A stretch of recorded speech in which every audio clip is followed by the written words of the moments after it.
Si è spenta in ospedale a Palermo dopo una lunga malattia Rita Borsellino, sorella del magistrato Paolo. Borsellino, 73 anni, 3 figli, farmacista, è stata europarlamentare del Partito Democratico dal 2009 al 2014. Proprio lo scorso febbraio era morto il marito, Renato Fiore.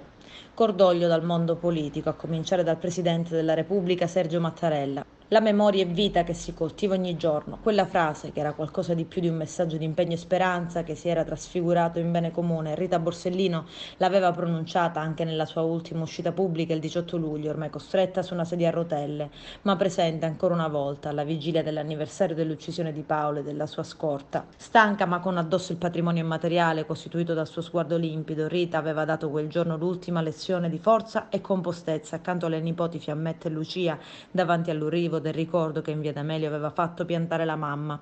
Quella forza, quella compostezza hanno accompagnato il formidabile percorso della farmacista costretta dal sangue familiare alla ribalta. Nel 1995 Rita Borsellino era diventata vicepresidente di Libera, associazione antimafia fondata da Don Luigi Ciotti, di cui era stata nominata presidente onoraria nel 2005, carica che aveva ricoperto fino a quando nell'inverno dello stesso anno si era candidata senza successo alla presidenza della regione siciliana. Nel marzo 2012 si era candidata anche a sindaco di Palermo, perdendo sul filo di lana le elezioni primarie del centro-sinistra. In quell'occasione si impose il giovane Ferrandelli. I funerali si terranno domani alle 11 nella chiesa Madonna della Provvidenza.